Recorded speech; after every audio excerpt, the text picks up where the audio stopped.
د آرزو ټلویزیون درنو لیدونکو سلامونه او نیکې هیلې د دې مهال خبرونو ته ښه راغلاست. نن پنځنۍ د تلې 11 چې د اګوست له 3 سره برابره ده. په سر کې هم د څو مهمو خبرونو سره ټیکي. د سولې په خبرو اترو پر بیا پیل د طالبانو او پاکستاني چارواکو ټینګار. د پاکستان د بهرنی چارو وزیر له طالبانو سره په لیدنې کې ولیدي.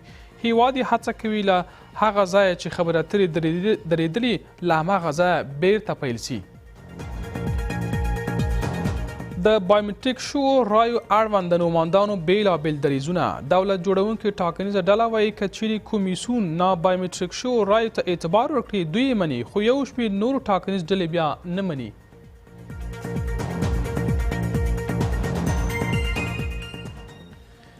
د انسان د قاچاق له راکمېدو خبر ورکوي. د عدلیې وزیر وایي امنیتي بنسټونو په تیر کال کې 55 د انسان د قاچاق شبکې پیژندلي او له 100 زیات کسان هم عدلي او قضایي بنسټونو ته معرفي کړي دي. د امریکا په ولسمشرۍ ټاکنو کې د مسکو لاسوهنو ادعاو اړوند د پوټین غبرګون. د روسیې ولسمشر وایي د امریکا په 2020 ولسمشر ټاکنو کې د روسیې د لاسوهنو ادعا د خندا وړ ده.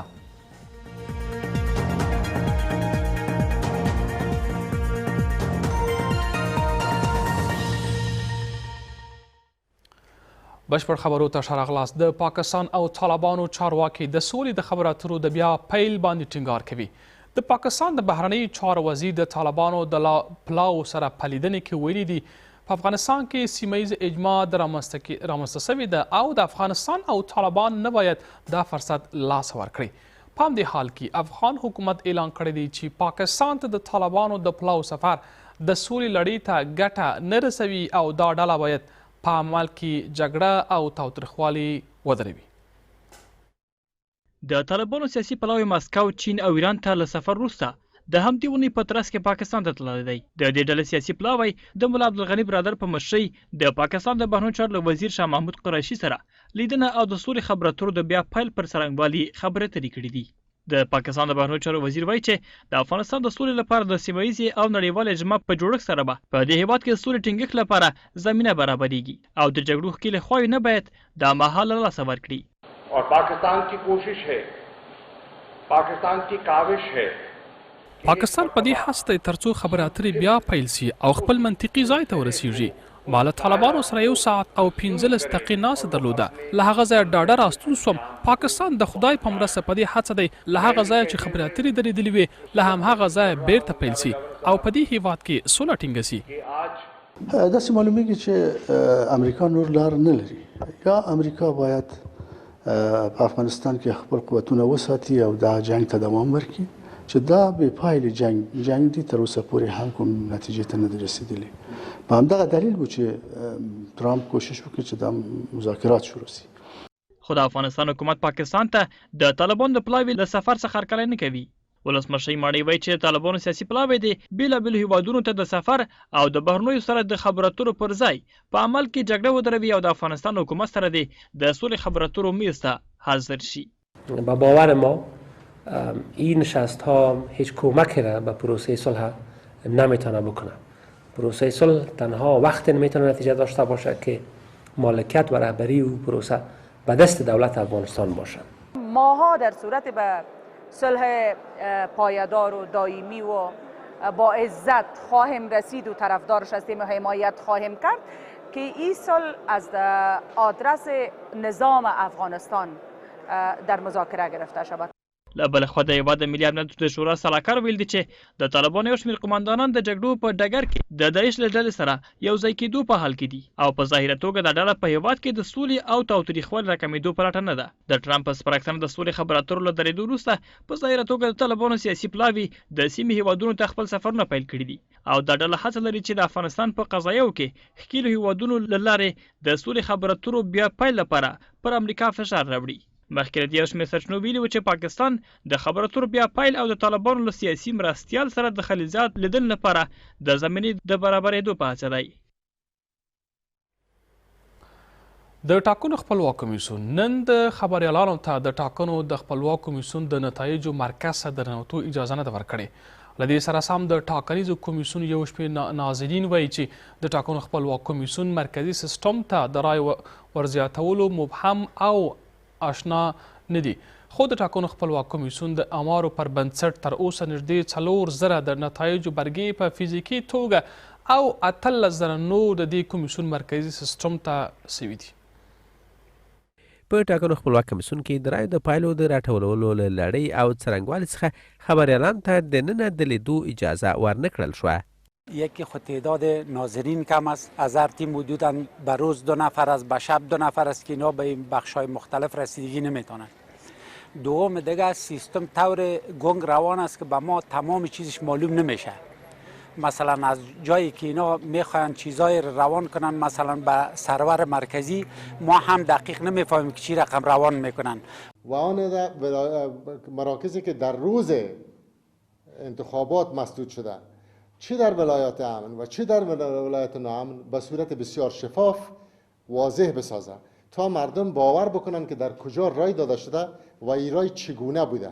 وروسته له هغه چې د ټاکنو خپلواک کمیسیون مشرتابه د خبریالانو کامرو ته د وینا لپاره حاضر نشول، د دغه کمیسیون له ویاندویانو څخه یو تن د پایلو د راټولولو له لړۍ او جمعبندۍ د څرنګوالي په اړه تازه جزئیات وړاندې کړل. د دغه اطلاعاتو پر بنسټ تر دمګړۍ 3622 د فزیکي پایلو پاڼې او 18000 برېښنایي پایلې د ټاکنو د خپلواک کمیسیون برېښنایي سیستم ته ننوتې دي. د کابل، میدان وردګ، پروان او پنجشیر ولایتونو حساس ټاکنیز توکي د ټاکنو خپلواک کمیسیون ته رسیدلي دي. د نن ورځې تر ناوخته به د 20 نورو ولایتونو حساس ټاکنیز توکي هم د ټاکنو خپلواک کمیسیون ته ورسیږي. تا حال 3622 فرم نتایج انتک شده و همچنان 1232 فرم نتایج هم تا حال سکن شده. موږ د ټاکنو له کمیسیون څخه غواړو چې د ټاکنو د روڼوالي، عدالت او صداقت لپاره ټول اټکل شوي میکانیزمونه، طرزالعملونه او پالیسیانې په پام کې ونیسي. د هیواد ولسمشري ټاکنې د اتلې د میاشتې په 6مه نیټه د 1400 نمایندانو ترمنځ ترسره شوې چې د ټاکنو خپلواک کمیسیون د مهالویش له مخې د دغه ټاکنو لومړنۍ پایلې به د اتلې د میاشتې په 20مه نیټه اعلان شي. که د ټاکنو خپلواک کمیسیون د بایومټریک پرته رایو ته اعتبار ورکړي، د دولت جوړونکي ټیم هغه مني. د دولت جوړونکي ټیم بیان وایي دوی د ټاکنیزو کمیسیونو فیصلو ته احترام ایښی او په دې اړه هر تصمیم چې کمیسیونونه ونیسي د قانون پر بنسټ دوی مني.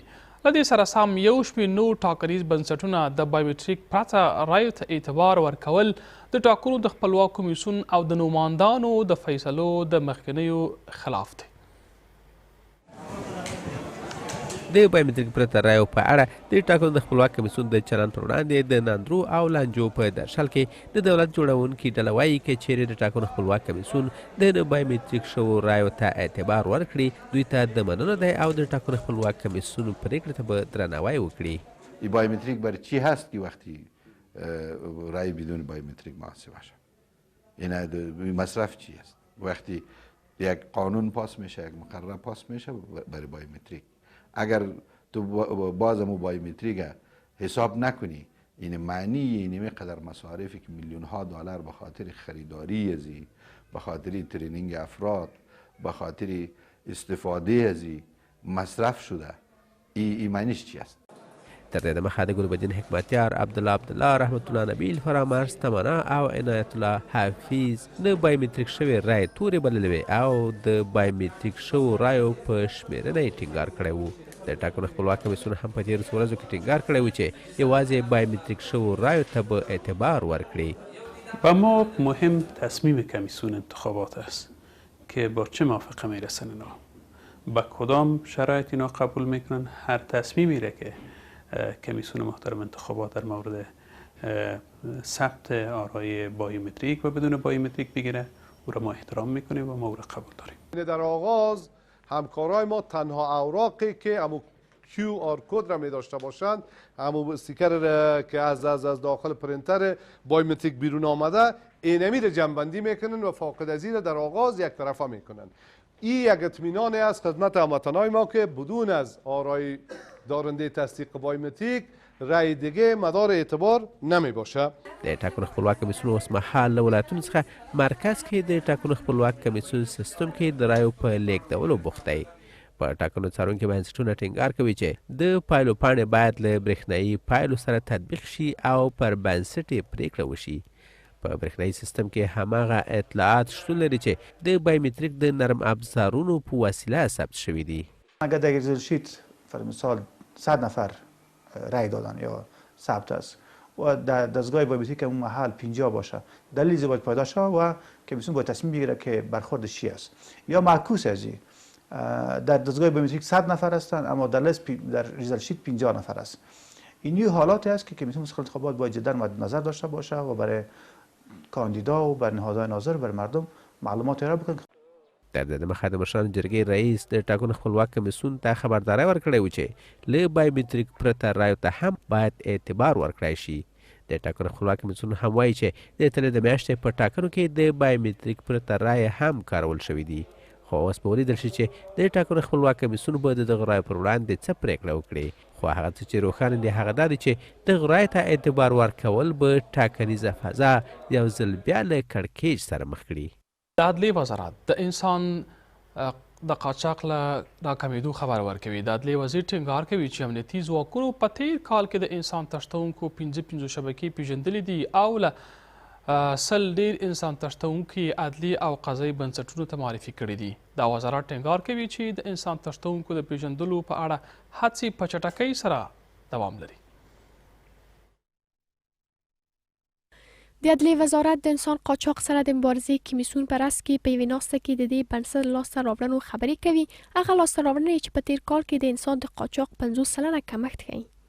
د عدلیې وزیر د انسان له قاچاق سره د مبارزې په برخه کې د حکومت پر ژمنې ټینګار سره وایي یوازې په تېر کال کې 55 د انسان د قاچاق شبکې د امنیتي بنسټونو له لوري پیژندل شوي او 4 شبکې هم د هېواد د پوځیانو د عملیاتو موخه ګرځول شوي دي. د 104 هغو تورنو کسانو له منځه چې د انسان د قاچاق اړوند عدلي او قضایي بنسټونو ته پیژندل شوي 15 تنه یې د محکمې له لوري په سزا رسیدلي دي. تفاوت آمده و این کم شده. در سال 1396 106 شبکه فعالیت داشته و در سال 1397 55 شبکه کشف شده بود که این رقم نشان میده که در این تقلیل آمده. جګړه بېوزلي اوسګرتیا د پوهاوي د کچې ټیټوالی او د یو شمېر سیالانې شرکتونو سرغړونې بهرنیو هېوادونو ته د افغان کډوالو د تلو او د هغو پر وړاندې ګواښ لامل بلل کېږي او همداسې کاله د دا لامل کېږي چې تر څو د انسان د قاچاق ښکار شي. در این پدیده همکار است همین شرکت‌های سیاحتی است و تا جایی که ادارات کشفی و امنیتی ما میتونه یا را زیر تعقیب خود قرار بده ولی قرار میتن. که څه هم د عدلیې وزیر د انسان د قاچاق او کډوالو لپاره د یوې لومړنۍ عمومي معلوماتي مرکز له جوړېدو خبرې کوي خو د انسان له قاچاق څخه کره شمېرنه نه ورکوي. روسیه په افغانستان کې خپل مرسته دوام ورکوي. په کابل کې د روسیې سفیر وایي چې د 2011 میلادي کال لا پدې خوا په روسیه کې د افغان زده کړیالانو او سرتیرو زده کړه دوام لري او په دې نږدو کې 80 تنه نور د زده کړې لپاره روسیې ته واستول شول.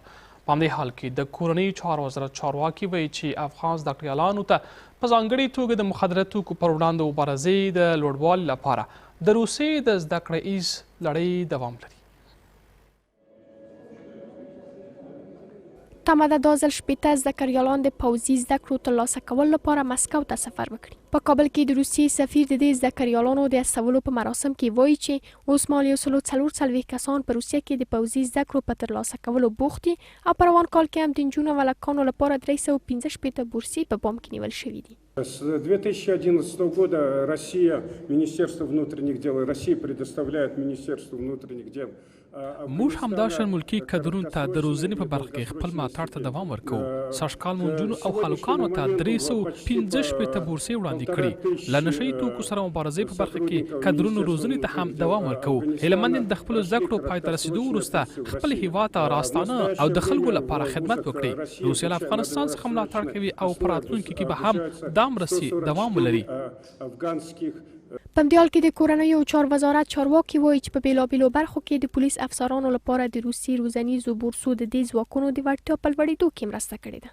جمهوری فدراتیو روسیه همیشه با تنظیم بورس‌های کوتاه مدت، قصیر المدت و دراز مدت و همیشه به خاطر ارتقای ظرفیت پلیس ملی افغانستان در بخش‌های جنایی و سرحدی و مواد مخدر و سایر بخش‌ها واقعاً به یک سخاوتمندانه به خاطر تعلیم تربیت کمک‌هایشان ارائه کرد. این چانسی هم که برای ما میسر شده میتونیم با یک روحیه بلند بریم آموزش خود دوره تحصیلی خود به اکمال برسانیم و چیزهای از اونجا بیاموزیم. روسیه له 2011 زیږدیز کال را په دې خوا د افغان زکریالانو په تیره بیا د هیواد پولیس ځواکونو د روزنې په برخه کې مهم رول لوبولی دی او اوس مهال هم د لسهاوو کسانو لپاره روزنیز بورسونه په پام کې نیول شوي دي.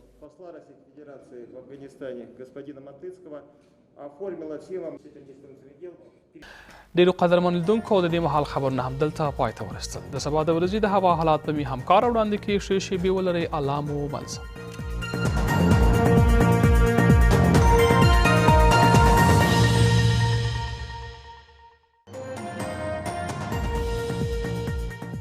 کابل نیمه ورځ د تودوخې لوړه درجه 20 ټیټی 12. مزار شریف نیمه ورځ د تودوخې لوړه درجه 23 ټیټی 14. هرات لمرین د تودوخې لوړه درجه 26 ټیټی 6. جلال آباد نیمه ورځ د تودوخې لوړه درجه 28 ټیټی 18. بامیان نیمه ورځ د تودوخې لوړه درجه 14 ټیټی -3. کندز اورخ د تودوخې لوړه درجه 26 ټیټی 10.